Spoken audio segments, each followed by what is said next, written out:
Something in them stadium lights, the three big buzz before halftime. My heart racing like it's 4th and 5 on a Midwest Saturday night. Welcome to another episode of the Mizzou Storytellers podcast. Hello, Dave. Hello, Nikki. How are you, back in Missouri from your Texas adventure? Well, obviously, I'm sitting at the table with you. Well, yeah, I guess, but you could be still, I don't know, in Austin. I was in Austin last week, Austin, Texas.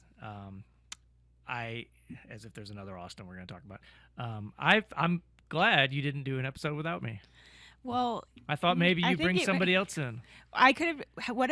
I wouldn't have brought someone else in, but maybe I could have just played. I could have sat here and been like, "So, Dave, what do you think?" And then ran over to your seat and been like, "Well, Nikki." Oh, yeah. And done a little back and forth action, but maybe that would have been weird, so I decided against it. I thought you'd bring Greg Hewlin in here and sub in for me. No, I need it. You have to be here Blair when we DeBoard. interview. Yeah, Blair. Blair's been on the podcast, so the people know the small town boy. Yeah. That is Blair. But no, when we interview Greg Hewlin, you got to be here for that. So I couldn't do it you'd have a guest without host you. and then you decide hey, that actually went pretty well. Dave wouldn't notice if we just keep doing this. It's interesting that you say that because the podcast was yours and I was brought on as the co-host. So it's not. It was not mine. Well, it was your thing first, and you. It was my idea. Exactly. But I didn't have. There was no title. There was nothing until you came on board. Would you have preferred if I had just been like, I'm going to take this over now, it's my show and my new guest host, and just... I would have been disappointed. That wasn't going to happen. But did you have a good time in Texas? I was there for about 27 hours. There was a workshop there with some folks from campus, some of our colleagues on campus, partner with a company that campus works with to handle some branding and some other topics that kind of fall under my watch in athletics. And awesome people, Legends Labs is the name of the company down there, and they a little tiny boutique agency in downtown Austin, and spent all day there on last Tuesday. Was it Tuesday? Maybe Wednesday, and then again on Thursday. Got a little Tex-Mex for dinner. I was going to ask your favorite meal you had. Yeah, it was, so I can't even remember the name of the restaurant. It's a really popular place in Austin. But what is our Mexican restaurant that's open late night down on Broadway? El Rancho? Okay, so the place had the same name, but it was not necessarily the same style of food. Yes, it was Mexican food. It was Tex-Mex. It was really nice. Okay. It was a happening place. Same star number. A few more stars okay. at this place. They had really good guacamole. They mixed sausage and peppers in the guacamole and make it at your table. It was good. It was a nice meal, that's for sure. Good. Well, we're glad you're back. We're excited for this episode. Very excited. We may do a couple episodes this week. Hopefully. You never know. Well, we'll record, but we wouldn't put them all out. We have to save some. No, but we got to catch up is my point, because we I wasn't do. here You're right. last We week. owe the people more because we missed last week. So. And then when is the spring football game? The 16th, Saturday The 16th. at 1 p.m. It's coming up 1 p.m. at the up. stadium, and we think we're gonna have a live action, a live pregame podcast. Yes. On the North Concourse. Yes. We will promote it like crazy leading up to the game. We still have some details to work out. Yeah, but we really want the people to come out and kind of hang out with us. I think it'd be fun to just maybe see people. It's going to be interactive. If you run into Dave in the grocery store and you want to just see him do his live action thing, then just come out and live action thing. Yeah, I'm excited. I'm really excited for it. I'm excited because hopefully we'll have in-person questions, I imagine there's a Nikki Berry fan club out there, and those members will be here. My mom and dad don't count, and they're not coming. You're getting recognized around town. It happens. It happens at the Mizzou basketball games. It's happening at the grocery store. It's happening at the gym. You're getting noticed for this podcast. I wouldn't say that I'm getting noticed for the podcast. People just coincidentally are talking to me. I think it's related. What has changed in the last 8 weeks? I guess. Should we get into our guest? Yes, we have a very good guest. Can't wait to hear more about their story. Yeah, let's get into it. She is relentless, intentional, passionate, a coach, wife, mother, and leader, an All-American, the head coach of Mizzou Volleyball. She is Dawn Sullivan, and this is her story. Welcome to the Mizzou Storytellers podcast. Awesome. Well, thank you guys so much for having me. Yeah, And thanks for stopping by and taking some time out. This is I know we're in your off season, but I'm sure you're incredibly busy, so we really appreciate you taking some time out. Yeah, and we're excited to dig more into your story and who you are and how you got here. Should we kick it off from the beginning? Absolutely. Well, Marshall, Minnesota, that's where you're from. Tell us a little bit about what it was like to grow up, what the town was like. Let's start there. Yeah, so I actually grew up on a farm outside of Marshall, Minnesota, about 15 minutes outside of town. I grew up on a farm. I loved it. I loved every bit of it. I have 5 siblings, and so I'm right in the middle. And so I think I have a little bit of fight because I was always trying to catch up, right, to my oldest brother. One of my best friends and taught me a lot through life. And I went to a very small elementary, like K through 8th grade. It was all in one building, about 10 to 15 kids in my class, only about 3 to 4 girls. And so sport, I think it created a lot of opportunities for me when I was little, just to be who I was. As it was very hard to kind of figure that out initially, as everybody. I think everybody struggles with that. And so I started playing sports pretty young, and it just gave me a space to just be fearless. And I love that piece about it. And since there's only 3 or 4 girls, I had to play with the boys. And Wow. so, yeah, my dad was my basketball coach, started like maybe 3rd, 4th grade. And it brought joy to my heart to just allow myself to go out and just fight for and compete and do whatever you need to do. And so they allowed me to do that until I was about 8th grade. And then they said, okay, no more. You're like, but I've been playing with the boys this whole time. know. Like, I can hold my own. I can hold my own, which ended up opening up more opportunities, right? And so essentially at 8th grade, I petitioned into high school to allow myself to still continue in sport and figure out who I was. I was this very naive girl, is what I will say. You know, Marshall, Minnesota is the town that my high school was in then, right? So Lynn was my elementary through 8th grade, Okay. and then went into Marshall once I went to high school, as Lynn was just too small for that. And so even those car trips in with my dad's been great my whole life, and it was just very impactful. And so that first day I walk out and they're like, this little 8th grader trying to figure out her way, a bit lost is probably what I'd say. And I had some seniors, honestly, that just took me under their wings and just said, okay, let's go. Let's teach you how to do this, and let's teach you how to do this. And so that was really, really special, I think, and taught me a lot about life, but also how to treat people and what life is really supposed to be about. It seems like just from growing up one of 5 and playing with the boys, and then as an 8th grader having to play with high schoolers who are, I'm sure, mature, bigger, stronger, faster, you've always had that little fight in you of like, this is how it is, and I'm always gonna, make the best of the situation and kind of fight through it, which, knowing you and having seen, your first year here and everything, like knowing you, I see that translated. So that's interesting that from a young age, you're like, I grew up on a farm and I was an 8th grader playing with high schoolers because I cared about sports and I wanted to make it happen. So that's cool. At what point, I guess, did you pick up a volleyball? Because you talked a little bit about basketball. So where did volleyball come into play? Yeah, so volleyball, maybe they offered it 7th grade. I think I played it for 1 year at Lind.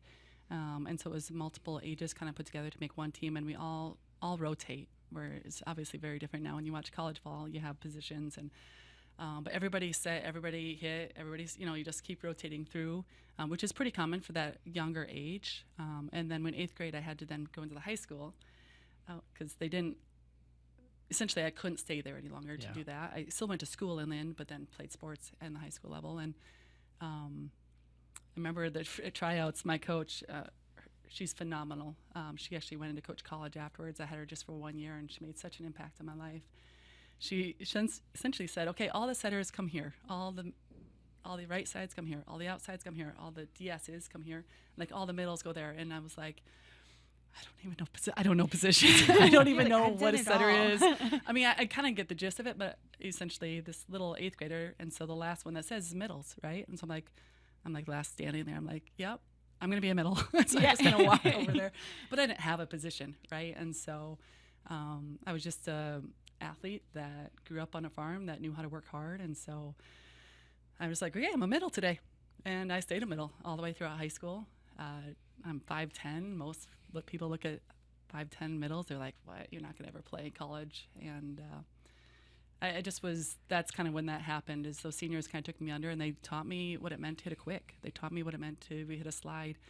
I ended up being a 6 rotation middle, which is pretty uncommon. Mainly just I had some ball control and I could kind of move. And but yeah, I think in 7th grade I kind of picked it up, and then slowly in 8th grade I figured out like, oh, there's positions and there's ways to rotate. And I had some people that were very impactful in my life that allowed me to learn really fast and didn't just push me aside, because I don't know, I was still one of those, like, even on the bus trips, like going to a tournament, I'd be in the front seat with my feet up in the air, like kicking them, like clueless, right? I'm like this little girl that is trying to compete at a high level. I had no clue about life. And so they still accepted me for everything I was. And I just feel pretty blessed that people are willing to do that, that you don't have to. And so, yeah. And so then throughout high school, went through a couple different coaching changes at that point, but just learned, like, if you want something done, you got to figure out how to get it done and go get it done. So all through high school, the team you played for at Marshall, that wasn't where you attended high school during the day? It is. So Lind was only an K through 8th grade. Okay. Yep. And then at some point I would have had to go to Marshall High School, right? So then I petitioned my 8th grade year and got approved that I could play 8th grade there, but still went to Lind. And then in high school, then everything was at Marshall. This episode of Mizzou Storytellers on the Inside Mizzou Athletics podcast is brought to you by Shelter Insurance. Ranked number 1 in customer satisfaction for auto insurance in the Central Region by J.D. Power 5 out of the last 6 years. We're your shield. We're your shelter. Okay, I want to ask, you said you grew up on a farm, and a lot of people say that there's different levels of that. So were your parents like in the farming industry, or was it just kind of, you had a lot of space there? What was that like? Yeah, so we live on a 100-year-old farm, a century farm, cool. And so which was really cool. My dad is a farmer. He was in partnership with his brother. They do corn and soybeans. Okay. Since he's essentially retired, they never retire, is what I'll tell you. Farmers don't retire. They still own the land, and still is a big piece of who I am, I think. Even and I look in my future, and it's just my heart. I love open space. I love nature. I love that part about it. Oh, that's great. That's great. So my best friend growing up, I grew up in a farm town. They had a lot of cows, but my best friend growing up had a small corn farm. And we would, in the summer, like, as long as I can remember, it was small enough that we could pick it. So we would go each weekend during corn season, and we would pick corn, sell it at the farmer's market, and we would pick every day. We would sell at the farmer's market on Saturdays, and she would sell it. Her grandma would sell at her house. And we ran around on this small farm. I learned how to drive on a golf cart. Like, it was my best friend. So I had somewhat of I'm sure smaller experience, but it's some of my favorite memories from growing up. And like, it was a cool experience. Yeah. And so like we would go and spray, pick rock, spray like all the weeds, right? We would have that part. I never did any of the planting. Yeah. That's probably what I'd say. Like, I'll help them. But later in life, I probably had more ability to help there, but my dad by then was doing his thing. And so we would have like a cucumber, we call it pickles, because I love my little pickles, where we had rows. And I remember even earning a TV. Like, we picked enough pickles and you take them over to to be sold. And I remember when we first got even a color TV. This sounds really like, where was I? But I remember when we got an air conditioner and a color TV, and I remember watching what movie was it? Lion King on it for the first time, and I was like, wow, where was I? But I think it has allowed me to just enjoy life, and I think I spent a lot of time outside by the creek or playing football with my brother out with bikes lined up, because it was just us, and so a lot of just fun things out on the farm that. So then in high school, you're playing well enough to where you're getting attention from colleges. How did the recruiting process work out for you? Yeah, recruiting then was way different than it is now, imagine. Is what I will share. It was like the letters and phone calls when we still had, this sounds really, now they have like caller ID, right? And you have a single line. We had the rotary phone, and we had it was a community phone, right? So you pick up and someone might be on the phone, and you're like, okay, I'll wait and I'll hang it back up. And so it was like a shared line. And so Recruiting was interesting, is what I will share. I was athletic enough to be recognized, but kind of lost in that process, is what I'll say, being from a very small Southwest Minnesota. I was fortunate to play club. They had a club at that time in my home city. If they didn't, I don't know if I would have, if I ever would have found my way. Yeah. I think, obviously, God, he makes things happen in the way they should. But yeah, the college there essentially developed the club, and so I played club there, and so was recognized, but not any clue how recruiting worked. Again, this naive individual. My dad was able to take me to a couple trips. My mom was able to take me to a couple trips, and never really found my place that I really liked or felt right. And it was really like sort of probably my senior year. Probably it would have been like February, March. Wow. Like that's about when recruiting was, though, back in my day. Right. I was like, well, this one school, K-State. I was like, I'm really kind of interested still. And I had made some other visits that just didn't feel right. And so my dad drove me down. They actually weren't playing at home anymore. That season was done. They were playing, at that point, it was like the NIT for volleyball. Sure. I was in Kansas City. So I drove over there, watched them. And I remember telling my dad, I'm like, no. I actually remember telling him, like, no. And after, he's like, Dawn, we're down here. Like, we're literally like an hour and a half from campus. Let's just go watch. Like, let's go take a walk around. Let's meet the people. And I'm like, okay. So we walked over there, and I just immediately, I was like, okay, this is it. Yeah. And which baffles me to this day. Like, the volleyball was like, no, this isn't where I want to play. But the place felt right. It was exactly where I was supposed to be. And so it kind of was just circumstance. Like, random things kind of happened through my recruiting process. It wasn't done at all like it is now. It was just, I was very fortunate that they had a scholarship available still, and that was able to bring me on in that position. I don't think they knew kind of what they were getting. Is probably what I would say. I think they, I don't know what they thought, but yeah, I was really fortunate to kind of go through that process. But I remember getting phone calls. I'm like, you don't know who they are, right? Because they say it so fast, and I'm like, who is this? And to your point, like, I'm sure it's not like you could be like Googling like who is calling me. Also, like, where are some of these schools maybe, and like what town are they in, or things like that. You're like going off of what they're saying, and you're like, oh, potentially never having been to the city, state, wherever they're asking you, and you're like, sounds good. I don't think I'd even left Minnesota at that point. Yeah, like, I had no idea about the world, and so yes, it was overwhelming. Yeah, is probably what I'd say. But I don't know. I wouldn't change it. I think it happened the way it should. I was able to see a lot of different things, and I love where I ended up, and it was exactly where I was supposed to be. Did going from Lynn, Minnesota, did Manhattan, Kansas feel like the biggest city in the world? Because I imagine I leveled up, right? Yeah, I kept leveling up. I keep leveling up. Yeah, my whole life. The little apple was plenty big. Yeah, it was plenty big. It was perfect for me at that point. I think that's about what I could handle. And it was a space that I was safe to continue to grow as a person. Yeah. And so I would say it worked out. Like Dave and I told you before, we did our research, and so, you were all Big 12 player, you were an All-American, you had, just over 1,600 kills, which is third most in K-State history. You had just over 1,200 I think digs, which was fourth most in K-State. You're one of 5 players that's reached the 1,000 kills and 1,000 digs in your career. So you've had quite the career. You get there, and maybe you went to your freshman year, they went to the tournament for the first time. So you kind of talk about seeing the volleyball, and maybe not necessarily being like, oh, this is where I want to play, but you loved the school. You get there. You clearly had a fantastic career. You went to the tournament multiple times. You helped with them going for the first time. So that experience, 18-year-old or 17-year-old you gets to campus. You've always been a fighter and kind of figured it out. So talk about your experience and how you maybe just got into the groove of it all.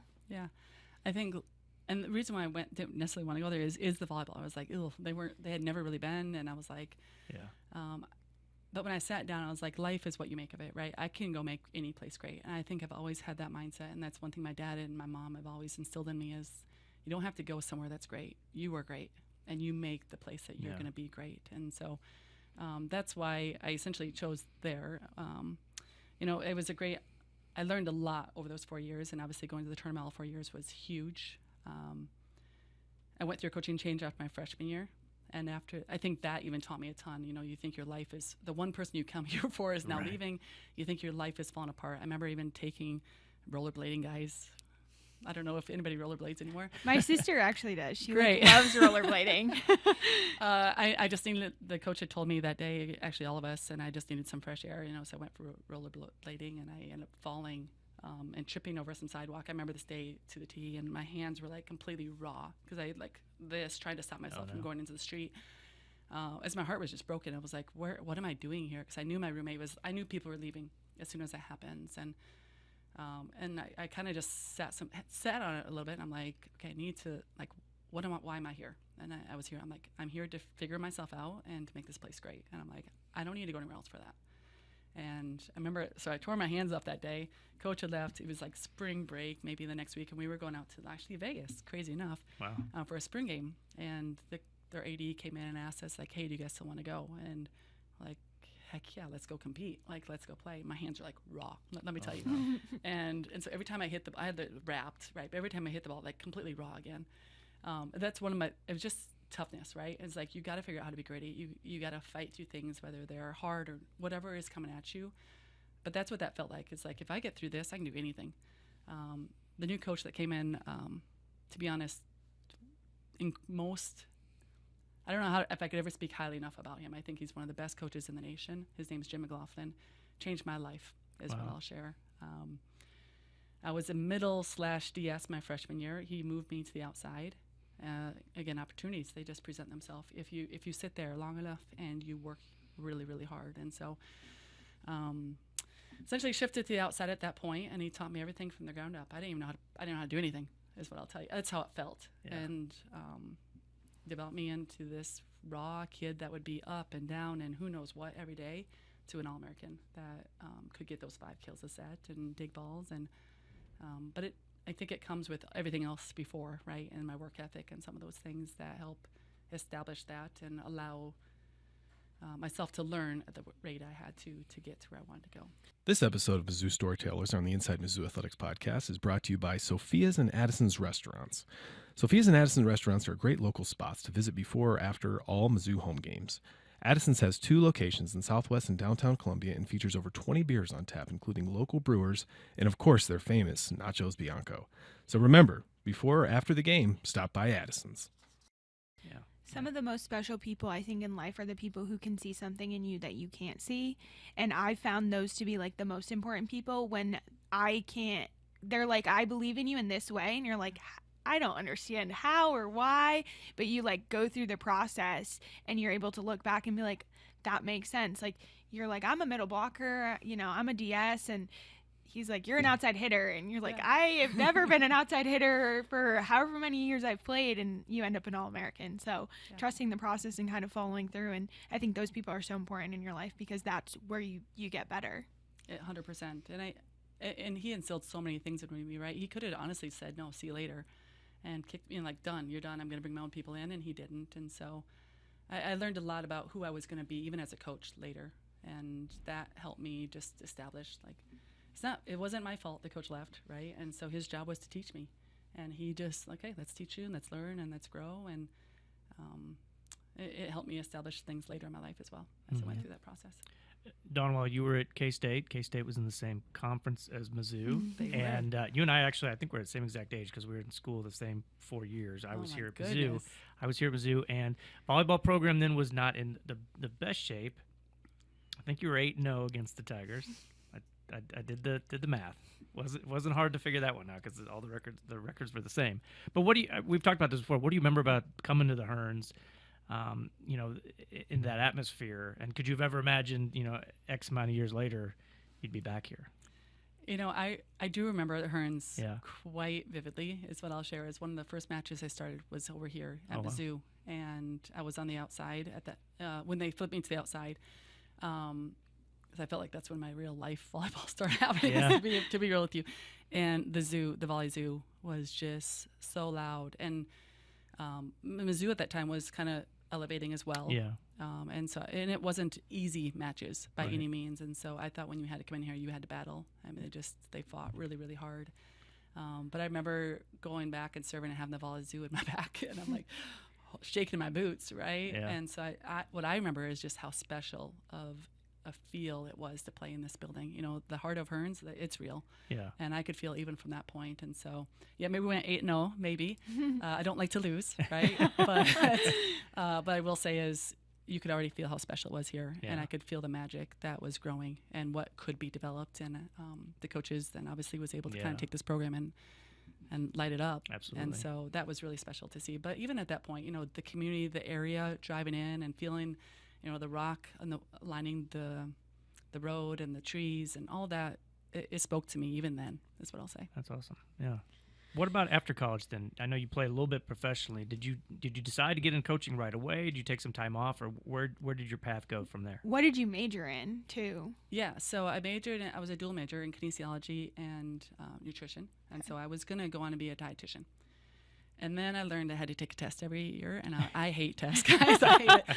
I remember I love athletics. I love academics, and I think they're really important, but that's not what the people didn't impact me the same on the academic side. And so that's actually what switched it for me is I'm like, I want to make an impact in people's lives, and I want to help people grow. That year after college, after it was done, I was like, okay, which direction do I go? And so I had a year to kind of figure, 6 months, I went and played professionally.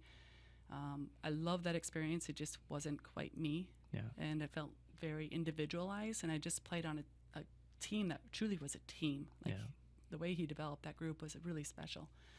And so I essentially, I was married at that time. I got married my senior year in college. And I remember talking to Josh. I'm like, I need to go impact people differently. It's not about me anymore. And it really never has been. It's like about that team. And so that's when I decided to get into coaching. I was, again, last second. It was like I was hired late August. You know, most people are going to their season. Illinois State had a position open. And so I jumped at it, showed up, and just hit the ground running. And so, yeah, I played a year professionally. It helped me understand where I wanted to go and what my purpose was, I think, in life. And sport serves different meanings, I think, as you work your way through life. And now is about empowering young women to become great. And so that's why I chose to get into coaching. So you're at Illinois State for a year? How 3 long? years. 3 years? 3 seasons. 3 seasons, and then you go to Iowa State. Yeah. So talk about, you were at Iowa State for 13 years. So talk to us about kind of Iowa State, how you went from Illinois State to Iowa State, and, I mean, the magic that kind of happened there.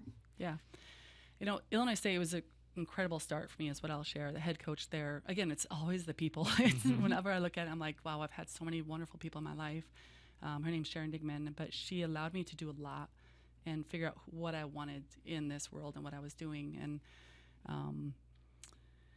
allowed me training, recruiting. And so that actually set a lot of foundation for me. So then when I was able to get to Iowa State, I could kind of hit the ground running. And I don't know if I could have done that at Iowa State, what we did there, if I didn't have the first part, right? It always is building blocks. And so it's interesting at Iowa State, most people probably don't know this. My sister was there at Iowa State. And I remember when I chose to go to college, I did want to go away. I wanted to go find a place that I could figure out who I was by myself. Obviously, my family is very supportive in my life, right? But I knew being away mattered, and it helped me figure out, like, I got to just do it myself. So my sister was at Iowa State. When the job opened up, I kind of just let it pass, to be honest with you, because I didn't want to intrude or step on her toes. And I remember having a conversation with her, and job had already closed, and I was like talking to her about it, and she goes, well, why did you not apply? I was like, really? You wouldn't care if I was there? And she goes, no, I would love you to be here. Wow. And so then I called Christy up, and I go, hey, I don't know where you're at in the process, but I'm interested. And she goes, well, we haven't decided yet. Let's bring you in. Let's talk.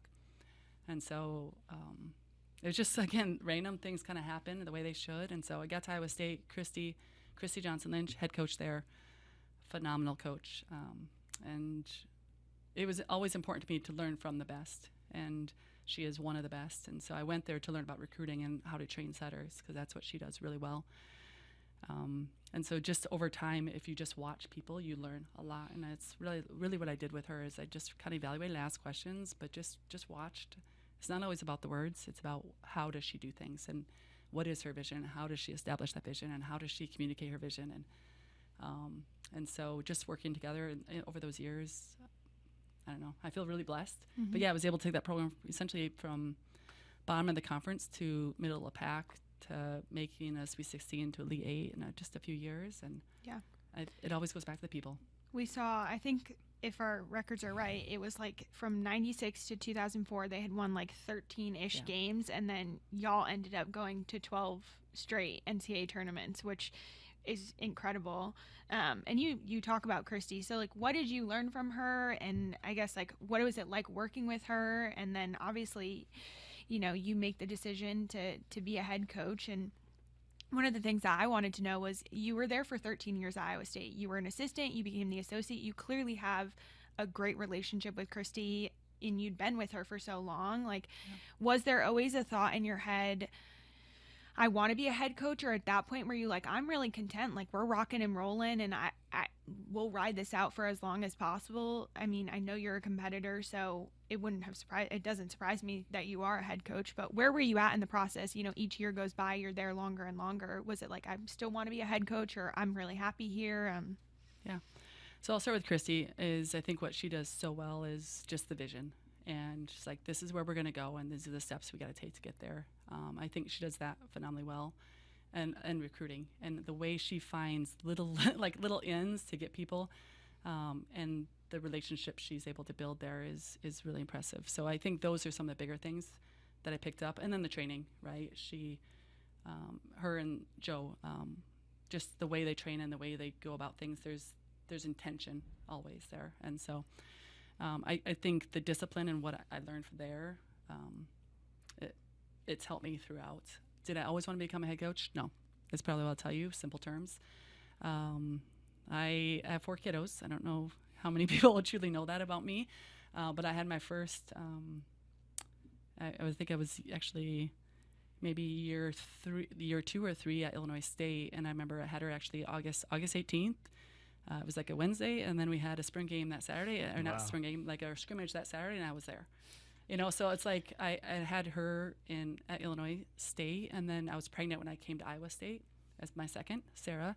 And so I planned that one a little better. That was in May. But then I had... You gave yourself a little bit more time than 3 days. I did. And then, you know, I had Emily 2 years later, again in May, and then Matthew, you know, another 2 years later. And so, you know, I was honestly probably drowning a little bit and trying to figure out how to raise a family. And I have an incredible husband that he honestly does most of it, to be real with you, and that's why they're such good kids.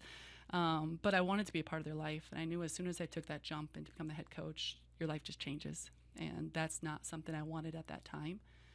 And Christy was really supportive of that, and so I think it fit my family, and making sure, for one, I just raised really good kids. That was always first and foremost, and then I could still do a really good job as well. And so I didn't want one to over the other, if that makes sense. You know, there's always a point, I think, you get like, okay, I'm not growing anymore.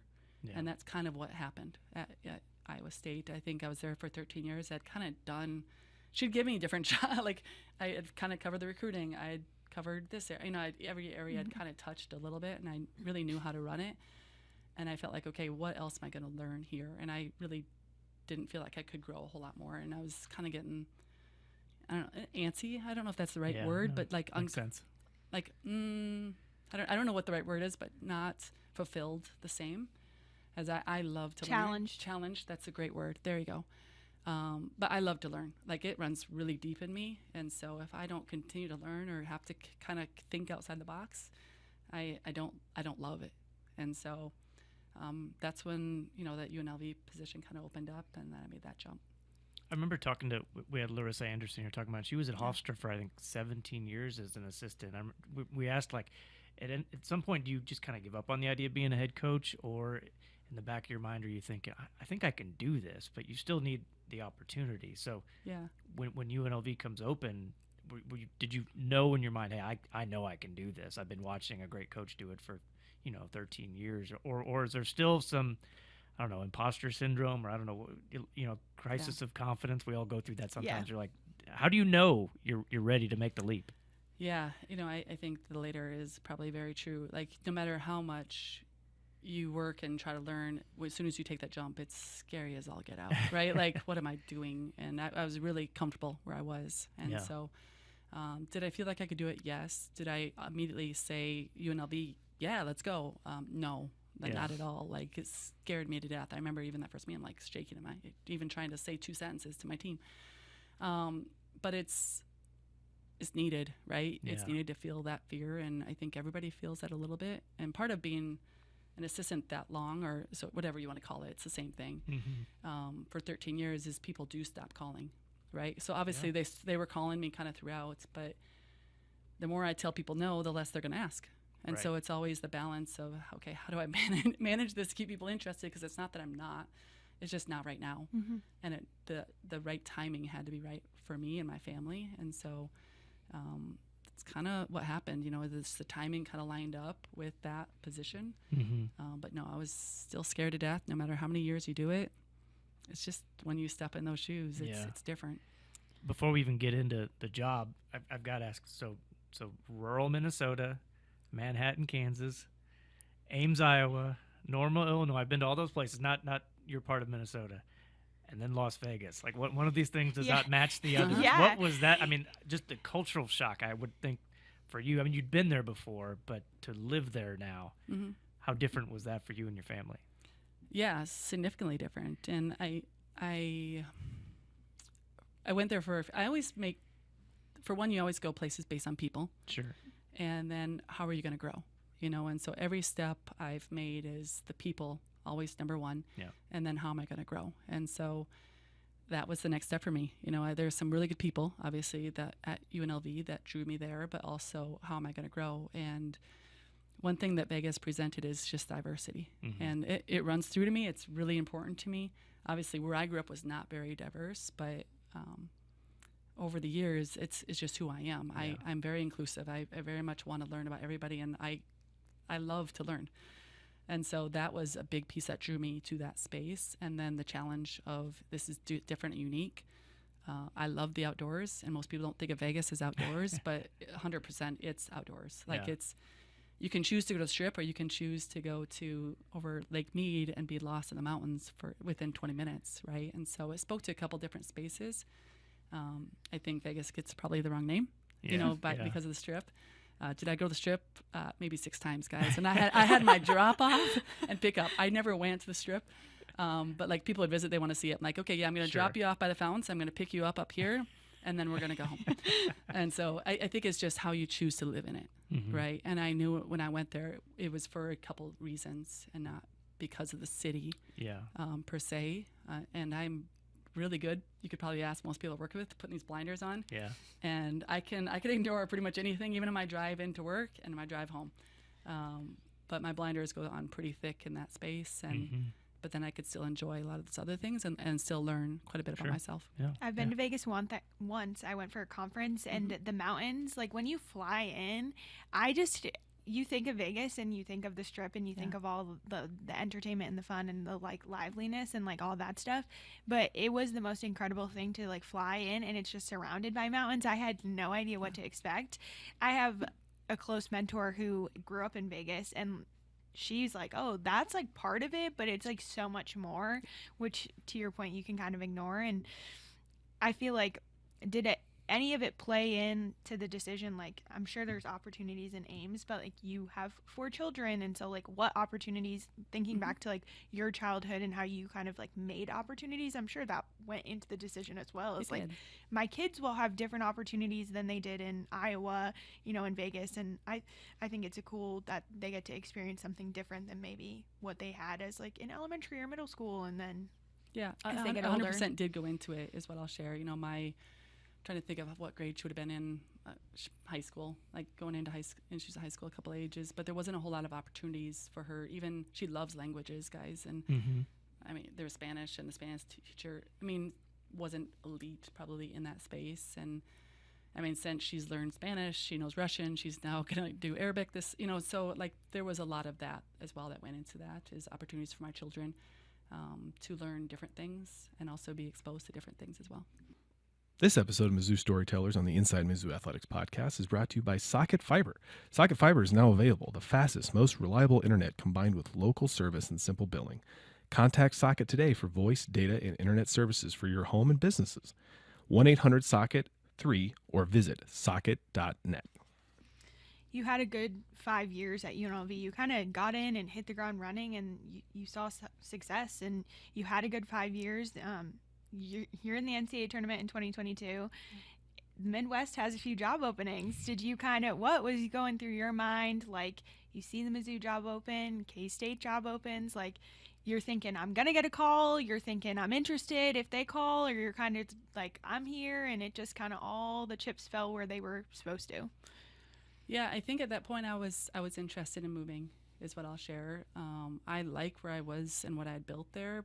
But again, I kind of hit to a point like that my older two are pretty much done graduating, and my younger two needed a different experience again, right? Where within my family, and then as well as myself. Now I could still be there, is what I'll 100% tell you. Yeah. I would have loved to still be at UNLV, but also the challenge of, okay, now what else can I do and establish and learn for myself was really important. Yeah. Dawn, we're not going to ignore the reality. Desiree hired you at UNLV, and then she hired you here. So how did that factor in? How unique was that situation? And, did it play into some of the choices that you could have made, when you decided to leave Vegas? Yeah, I think I shared before 100%, right? People are people, and people matter a lot in my life. And so first thing I always make decision on is people. Yeah. And she's definitely a big piece of my journey, and she will be for others as well, as I just think she is a strong woman doing the job she's doing. And I think as another strong woman, I want my student athletes to see that and be a part of that. And so she definitely was a big piece of why I went to Vegas. Is she sold me pretty quickly to get out there. And then when she gave me this call, it did matter quite a bit. But I also know that everybody's journey is a little different, right? And I think making sure you recognize how important a strong female is in people's lives, and making sure you continue to surround yourself with people that are really important to you. Mm-hmm. On the court this past year in the fall, instant success again. And like it can't be a coincidence that every school you show up to, whether you're a player or an assistant coach or a head coach, there's a pretty quick turnaround. There's got to be you could probably write a book on this. Like, what is the secret? Like, is it culture? Is it X's and O's? Is it recruiting? Like, what's the common thread to where you've gone? You've experienced pretty much instant success. Yeah. Well, hopefully you can. But I'll say, I always think it's people first. Yeah. And whether me moving or student athletes, right? It matters in who they are as people, but also the culture and how they interact and what they do. Mm-hmm. You can't have one without. People matter, but then I also have to train them. Yeah. Right. And so you have to get that culture right, and making sure we're kind of going in the same direction first. And that I learned that from Christy, right? Even back in the day, and from Carol or from Sharon. And so, are we going the same direction? And then from there, once they feel like, okay, you believe in them, they're going to run through a wall for you. Yeah. And so now we do have to train as well, because you do have to improve. But I always think it is about the people, and I think that's the secret. I don't know if it's any secret, guys. It's just how much time are you willing to spend there, and how many probably uncomfortable conversations are you really willing to have. To help people grow and help people learn and challenge themselves to kind of take that next step too. Yeah. And so, well, you and your team definitely brought back just a vibe and energy to this building this year. Watching your team and just the way they interact, and then after the game, win or lose, the way they interact with the fans and the kids after the game. I mean, Mizzou Volleyball, and this was before Nikki was here, and obviously before you were here. This was the one program that figured out the SEC and won championships. And football had some early success, but volleyball figured it out. And so I think we've seen that this is one program we know can do really well in this conference and nationally. And I definitely saw glimpses of it last year, more than glimpses. I mean, we saw what you did in year one, and then obviously we haven't even mentioned this is the SEC Coach of the Year that we're sitting here with. We are. So belated congratulations on that. But it was so great to see the program revive all of that in a pretty short amount of time. I'm sure it didn't seem quick to you because you were on the inside doing all the work, but to see the product and the culture was awesome to see. I appreciate that. I remember when I first got here, Kreckler was one of my first phone calls. Yeah. I'm like, hey, let's go have coffee. As I just knew him over the years, and I'm like, I really appreciated just how open they were to kind of share, just their past too, Yeah. and what had happened here, and how important certain aspects were. And so I don't know. I always think you learn from go ask questions, and you learn from them, and this team, I think they knew they didn't ever want that again, Yeah. the past, right? What happened last year, and so. They very much were willing to kind of sit in it just a little bit, for a little bit, and then they wanted out and then back in. But they wanted to kind of understand, what is it really going to take for us to become great? I don't know if they fully believed it yet or not, but they were willing to kind of appease me, for lack of better terms. Yeah. So that's, what does it mean to let it rip every day? What does it mean to find these values and live through, our love, family, and grit, and just bringing that fun back into that game was really important to them. I think the things that, from getting to know you and even just sitting here and having this conversation with you, family and a family environment is just so important to you, which I did know that part.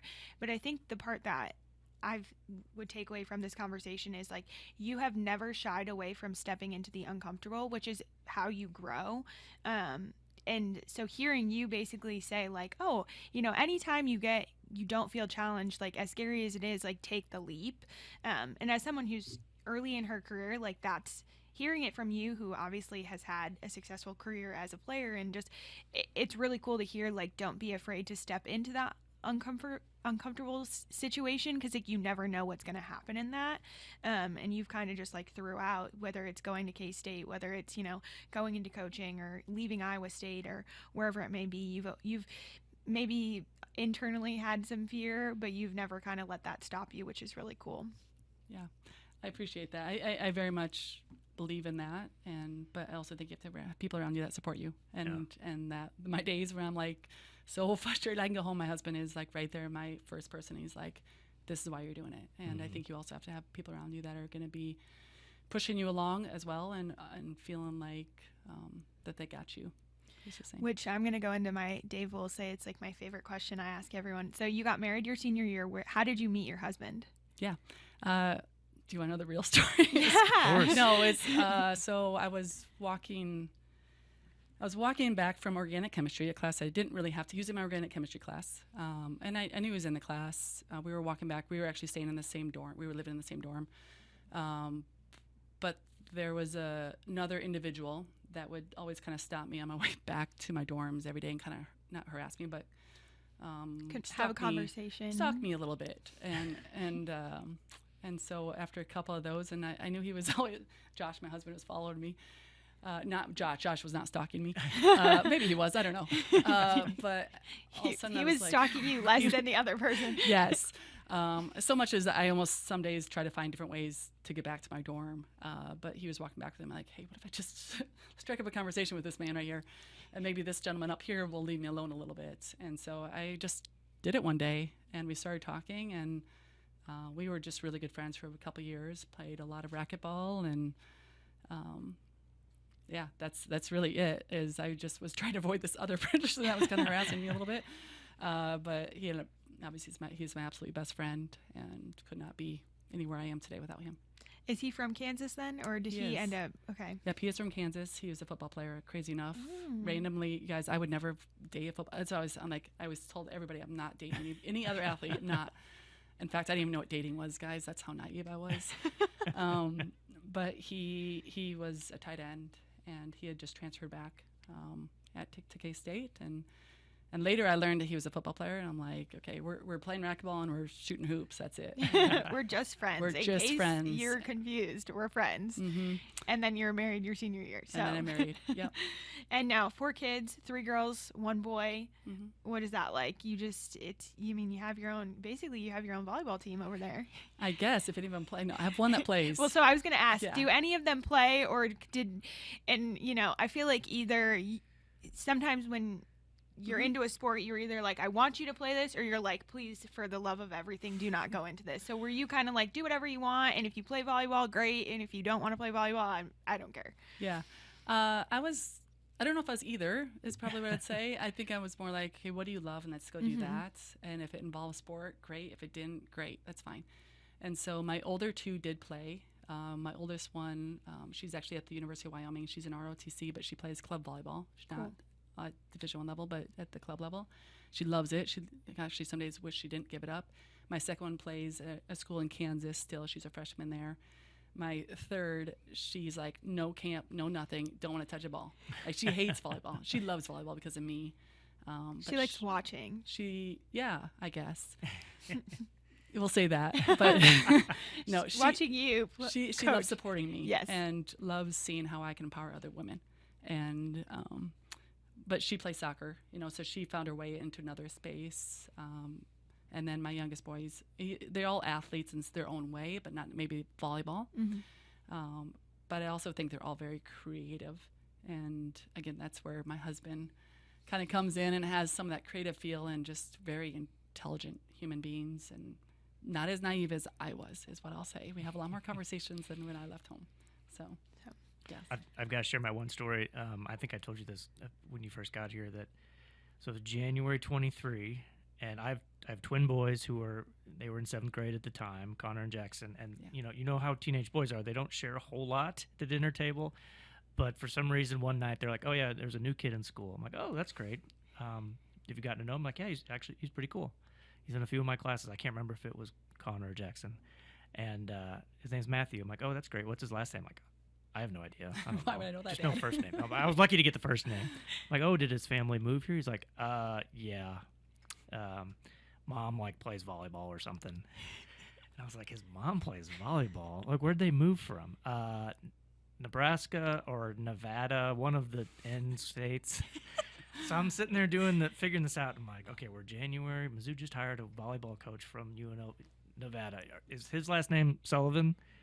Yeah, I think so. I think that's right. I'm like, oh, that's the Mizzou volleyball coach's son. Yeah.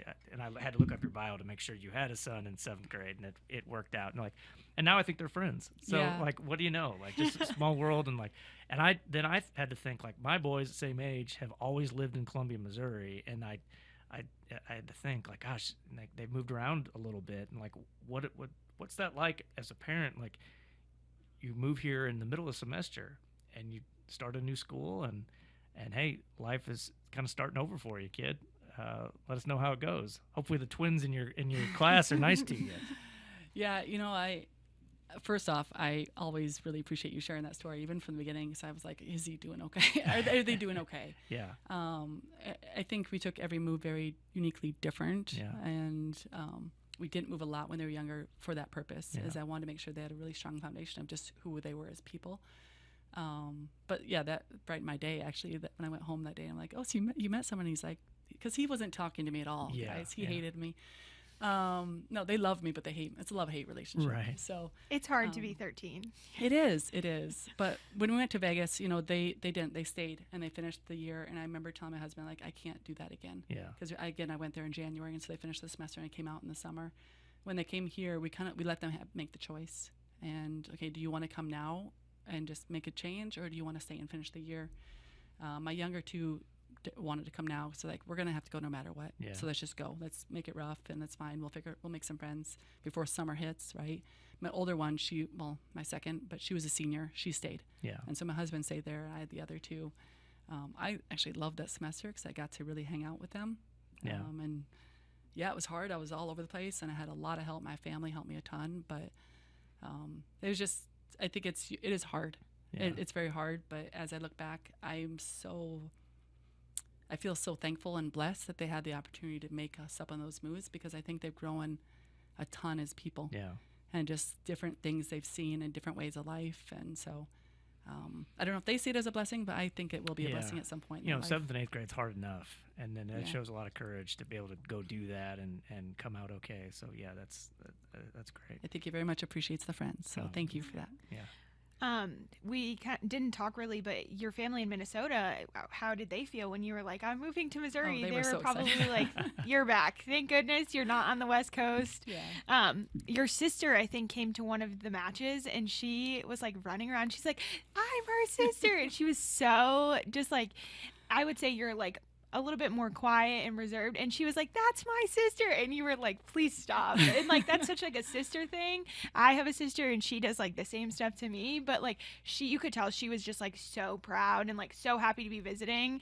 But it was so funny. She's like, "Dawn's my sister," like running around after the match, and it was adorable. But yeah, I'm sure that they're very happy that you're like within driving distance. Yeah, my family they're fired up. I have a fun story about that. That's actually not my sister. Oh. Crazy, but she's my sister. Okay. If that Because I makes swear sense. she said, that's She did. my sister. The whole night she did, guys. The Okay. whole I'm night. just making sure. I was like, wait, she was saying that's my sister. Yes, whole night. But that's what I'm saying. People are important to us. Yeah. And so those are some family friends that we met in Iowa, but she's my sister. Amazing. Like, she's not my sister, but she's my She sister. And is. so like everybody we kind of meet, they're a family. Yeah. They're close. And so yeah, she's my sister, but not true blood. Yeah. Yeah. That's so funny. Yeah. But She was she's- running. She was all the way at the top and she came running down. She was like court level and she was like, that's my sister. You know, when people can make an impact in your life like that, that's Oh, really absolutely. special. Yeah. And so we have a couple of those from every stop that we've kind of made that would find us probably anywhere, and they're right there with us. And so Yeah. yep, she is my sister. That's great. Should we Wrap it get up. into rapid fire? Go for it. Oh, So rapid. we like to do the segment, and sometimes it's more rapid than others, but they're supposed to be just like quick hitters. Okay. Not anything too crazy. So your favorite place to eat in Columbia? Home. Can I say that? My husband is an Yeah. incredible cook. My favorite place to eat in Columbia, I would have to honestly stay home. What's But your favorite meal your husband makes? every single one of them. Mm. Yeah, Wow. he's phenomenal. He's phenomenal. Everything he does in his life. I actually need to give you a restaurant though. I feel like I need to give. I you do a like restaurant. that answer. I do like that's Okay, the we're gonna first stay with it answer then. that That's we've good. gotten, which I do like that answer because a lot of people are like, oh, this place or that place, but home's a good He one. doesn't love it. That's what I'll say. I will go wherever he wants to go. He doesn't think that, but I will. But mainly I travel so much, right, with my job, and so when I'm home, I really love being home. And But you're so like, hey, what's for dinner? And he's like, hey, I've been let's cooking. let's go here, and I'm like, okay, let's go. Yeah. And so yeah, anywhere that he is a part of my life, or my family's part of my life, I'll be. Amazing. Hobby outside of volleyball. Ooh, I love the outdoors, and so I haven't found it quite yet. In Vegas, we would cliff jump. I love it. Interesting. Love to hike. Love to cliff jump. Love anything outdoors. We have some kayaks or canoes that we would go out in. I've tried to see the river over here, guys, and it looks like it might not be quite it, but we'll see. We'll see. Haven't Maybe experienced that summer yet. too, when you're like, Yeah. just not running around as much, hopefully, and you feel a little bit more settled. Yeah, but I love the outdoors. And then something I didn't do in Vegas very much was gardening. I just love being outside. And so yesterday, I think my husband was trying to tell me something. He brought home like those little planter things. And he's like, okay, we need to get you back to doing this. But it calms me down. Yeah. It just gives me a sense of like, okay, this is home again. But Vegas, again, it was just kind of a whirlwind, 5 years. And it's hard to grow. I tried. It's a little warm. Yeah, it It's a gets a little little warm. hot there, and Yeah. so But I've yes. I've found you can love something so much, but having a hobby outside of something that you love is very stress relieving. So I'm glad that you have gardening and in the outdoors. If you could travel anywhere, where would it be? Okay, I'd love to go to Machu Picchu. Okay. It was something we've always kind of had on our list to do. I'm not sure when we're going to do it because it's all changed down there. But that's probably what my answer. Which kind of goes into my fourth question, bucket list item for you. So Bucket list. But traveling, I love to travel. Let me think of another one though. Is there a cliff you would like to jump from? That you haven't Yeah. yet? Cliff. I don't know. I actually have a height limit. My daughter does not, but I have a height limit because my ears I'm getting old. Yeah. My nose, my ears hear get ya. so full of water. So I look like an old lady. I have to put my nose plug on and my earplugs in. I just commend that you do that because I'm scared of heights, and I did it. There's a lake in Connecticut that my family friends and I go to every year, and like there's a cliff, and I jumped off of it this past summer, but I was like, I think I'm 25. I've reached my age limit. Like I just can't. I'm scared of heights, and so that's really cool that you like to do that. I'll watch. Yeah. I wouldn't mind going to Alaska. Okay. That's it. That's maybe a bucket list. I haven't been up there, Alaska or Canada. Crazy enough, being from Minnesota, I haven't even been to those spaces, but I think they're uniquely different. I'd love 10 to out see of 'em. 10 recommend Alaska. I went to Anchorage. My best friend lived there for a few years with her husband, and It is so beautiful. I would absolutely recommend it. I got to see a moose. It was cool. So All right, That's rapid really fire, cool. Nikki. Let's go. sorry. So sorry. Your last rapid fire is favorite movie. Ooh, The Lion guys, I wish I King. had a life like this. In color. What? The Lion King in color. Lion King color. There you go. That's a great answer right there. Lion King color. I don't watch a lot of movies is probably what I'll say. Whatever's on TV, I'll probably fall asleep on the couch. And that's about it. It's fair. It happens. All right. I always forget this, but we have one last thing. So we have this Mizzou Storytellers board. Nice. So I printed out your name and your little. I dropped this. Nice. So you can put yourself anywhere on the board that you would like. All right. This makes it This is like official. when you officially cross Yep. over. Yep, Ooh. absolutely. And then we put the pressure on our other guests who haven't been on yet, and I say, look who has been here. Let's go like right There you here. go. I love it. Absolutely. Well, Awesome. it's been awesome having you on and learning more about your background and how you got here. And so we appreciate you taking the time. It was great having you on. Yeah. Well, I appreciate both of you guys. Oh, This yeah. was incredible. No, So this was thank you. fun. We can't wait to Yeah. see your team in the fall. Yeah, counting the days. Counting the days. All right. Is that a wrap? Yes. That's it. Thanks, All Dawn. right. Thank you guys. Appreciate it. Thank you. This episode of Mizzou Storytellers on the Inside Mizzou Athletics podcast is brought to you by Raceline Alternative Energy. Raceline Alternative Energy is working for a better future in rural Missouri. They are working to restore millions of acres of native prairie plants, which can be harvested to produce highly valuable clean energy called prairie power. Visit them online at racelinealternativeenergy.com.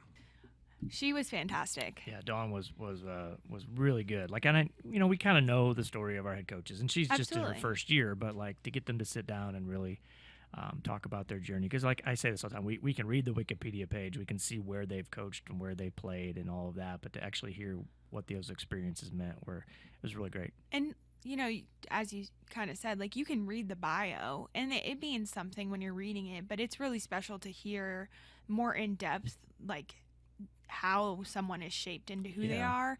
And you didn't get everything that she said. Not all of that is written in her bio on the MU Tigers website. So Right.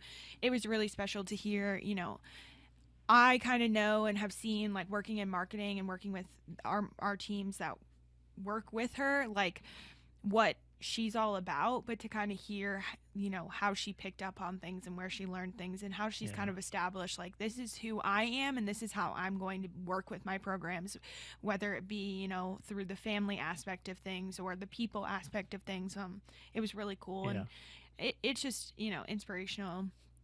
She's a very strong woman, and so I think that's super awesome. I always find it funny when people who work in Las Vegas are always like, yeah, I never went to the Strip. Like, I never went. And then obviously she had a very busy lifestyle coaching. But I always think that's funny because, like, when I go to Vegas, like, I don't really leave that area. Yeah, I mean, the conference that I had mentioned, we stayed on the Strip, and I really didn't leave the hotel. We went to dinner a few times, like, outside, so I got to see it. But anyone who lives in Vegas, I think that is, like, a small percentage of their time is Right. actually spent on the Strip. I had a friend that moved out to Vegas for a few years after high school, and they were barely at the Strip as well. So that's Yeah. 3 people that I know that lived in Vegas and were like, oh, yeah, the Strip is only, like, 10% of. You remember what happened the last time I went to Vegas? I met my new best friend, God, your new best friend. Peyton Manning. Oh my gosh, you I did. did. I got to tell that story in Austin. Well, why don't you tell the story now? I did. Oh, can we save it? I mean, maybe we'll get him on as a guest. Just you got a picture with Peyton. I got a picture. It was like long awaited. He was like 5 tables over from us. Had some help in arranging it, and he was very nice, very tall. I mean, Very everyone's tall. tall compared to me for the most part, but like Peyton Manning's really tall. Like, I think he was listed at 6'6". Like, you could have told me he was 6'9". I would have believed it. I've met Peyton. I've told you that. I met Yeah. both Peyton and Eli, Oh, aren't you special? and I met their dad. So, Where's your photo? there's no photo, but there's a video. Okay. I was at the SEC football tournament, which you know. I also met Johnny Manziel. So that was very cool. I don't know But about that, if that's a big brag point these days, but I mean, he's very interesting. sure. He was much different than I thought he would Were be. you wearing tuxedos when you met Peyton Manning? I like was not wearing a tuxedo, but I think I was wearing a blazer. So Peyton may be tall, but Johnny is very short. Yeah. But there's a video because it was like a day in the life of Peyton Manning, and so it's on his like production company. I don't know. Was it just like did you shake hands and that's in the video, or like I you was hanging telling out? him what to do because he was Oh, that's being right. You told me recognized on the this. field. So it's told me me this. saying, all right, you're going to walk straight and turn around and wave. But So it's this in wasn't the video. like a social gathering. I mean, but I didn't spend two seconds with him. Did Like he I was learn your in the name? same area. No. Okay, well, very different story from mine. Like Peyton and I are like pretty tight. Okay, so you think that if you called Peyton Manning right now, he would be Well, like, I don't. "Hey, I Dave." don't have his number. We didn't get So that you're far. that tight that you didn't exchange numbers. All right. I mean, I felt like we had a moment. I'm in one of his videos. You have his video. He posted the video. You have a photo. I have On your multiple phone. photos. Yes. Yeah, we'll share those sometime. Well, we didn't get any questions this week, but that's okay. I did need to update that from a few episodes ago Oh no. and how I talked about how I don't like to be talked to at the gym. Someone did talk to me.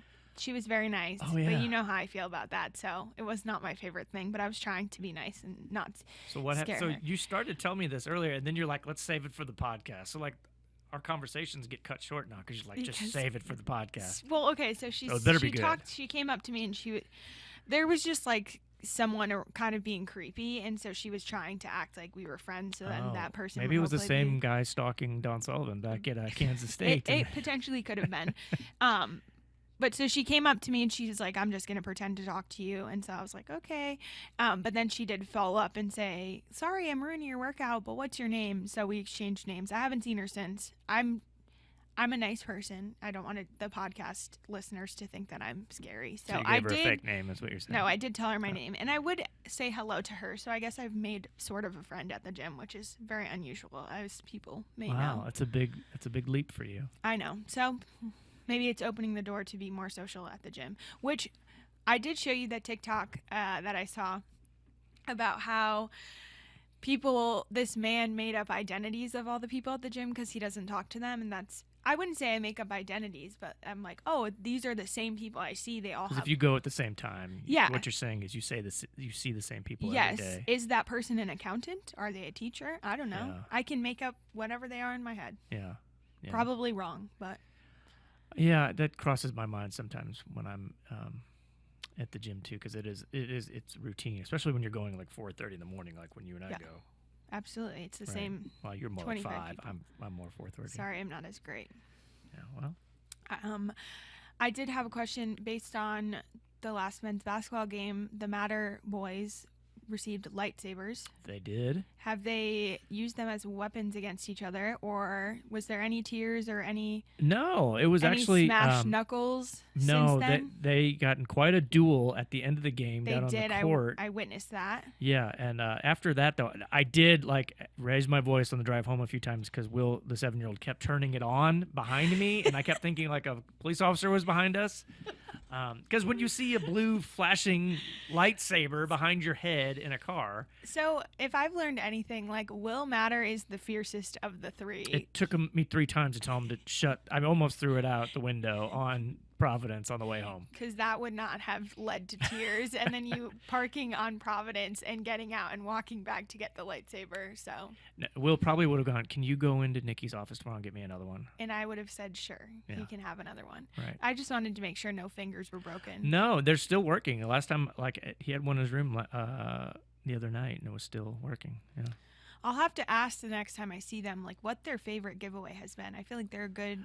Well, they see what the students get, and they're always asking if they can have some of those. They're like the Hawaiian shirts they Yeah. liked. I think that there were some hats. Will likes the balloons. Oh, he likes the balloons. Yeah. Which- He likes to gather as many of them as he can and carry them out into the car because that's not annoying. Yeah. At least he doesn't. Does he pop them? No, I don't. No, not really. It's more of just like trying to annoy everybody as much as he can. And I didn't mind. So the lightsaber kind of came in handy at the last game. It was the Ole Miss game, and so we have 5 seats, and one of our kids decided not to go to the game, so we just 4 of them. But there was a gentleman sitting in our 5th seat, and he was clearly an Ole Miss fan, by himself. Didn't say a word the whole game. Now, we didn't need the seat, so, like, we didn't ask him to scoot over. We probably should have. I texted you, and you're like, tell him to get out of your seat. This is where Dave is much nicer than I am, because I absolutely would have been like, someone's sitting there. And I would Yeah. have made. But and no one would have would've- shown I up. don't care. So That's not for him it to was know. just so odd. He didn't cheer. He didn't talk. He barely, like, I thought like this was like a candid camera or something, like somebody was filming this guy, like infiltrating Don't give me another ideas. arena. And then when the game over, he just got up and walked out and didn't say a word to anybody. Well, that's where you're much nicer than I am, because I absolutely would have been like, someone sitting there. That's our seat. Someone sitting there. Like, whether someone sat there or not, I would have said something just because. Instead, we were like passive aggressive, like waving the lightsaber in his face. Yeah. My thought process is he wanted to be part of the Matter family, which makes sense. I could understand it, but. Well, he didn't get any Mike and Ike's, I can tell you that much. That's your candy of choice. I don't know. I'm not buying. I'm buying the candy. I'm not eating the candy. I'm eating some of it, but no, that's a Will Matter. I'm guessing we spent about, those are $4 a box at the games. We spent a lot of money on Mike and Ike's this year. That is Will Matter's candy of choice. Oh yeah, yeah. Interesting. Well, I mean, options are limited to what is on the menu at the arena. But like M&M's, Skittles. No, he's a Mike and Ike guy. Interesting. Yeah. So if there's ever a Mike and Ike giveaway night at the game, maybe we'll have to do something. Yeah. I hope they're a sponsor. They're probably not, so that's all right. We don't have producer Steve here today. We have producer Andrew, so he can report back to producer Steve. Did we get any questions while we're here? No, I said we didn't get any questions. Okay. Well, that's a shame. I know. We're gone 1 week and people just forget that we're here. I know. We'll have to remind them. Then they can. They're actually saving all of their questions for our live podcast. Oh, that's gonna be fun. I know. We're trying to figure out. I have in my head how we can take questions. I think like fishbowl style, like write it out, put it in there. So we read the questions that people write down for us. Yes. On the concourse. Yes. We're not gonna pass a mic around. That could be dangerous. No. I think we should just. They should write it in, and then we can. read it. I don't think handing a live. I mean, it's dangerous enough to put you in front of a live mic. So like, if we're gonna I'm joking. No, I mean that is true. I am surprised in some ways. I haven't sworn on the podcast. That's good. I keep touching the mic. You haven't cried yet either. No, I haven't cried. Still just one crier. 8 episodes, right? I know, but my dad was supposed to come and he didn't come. Which well, we're not going to mention that. Sore subject. Yeah. I probably would have cried. He dropped on the parent power rankings. Yeah. So it's funny because I can say this, my divorced parents, like I feel like my dad always says when I call him, if I don't talk to him for a while, he'll be like, oh, my second favorite child, if he's talked to my sister prior to talking to me. Man. So maybe I can pull one of those power parent rankings. My mom is coming to visit me, so until my dad comes to visit. She's coming the 24th now. Of what month? March. Oh, this right month. after your birthday. Right after my birthday. She was going to, so I'll be in New Orleans and then she'll come. That's great. Yeah. That's great. Maybe she can be a guest. Oh, yeah. I'll have her start pulling the stories. Yeah, that'll be we might have to break that into 2 parts. Yeah, we can keep it in the vault. One story of Nikki's childhood for forever. She can tell the ringworm story finally. Everybody's favorite Barry sister. Except sometimes maybe not. Barry sister. You just said your second favorite kid. Oh, yeah. Yeah. Yes. Oh, yeah. Okay. We've gone on too long. I've lost you already. Yeah. Should we wrap this up? We should wrap it up. Everyone has a beautiful story to tell as long as you ask the right questions and you're willing to listen. This is Mizzou Storytellers. I'm Nikki Berry. And I'm Dave Matter. We'll see you next week.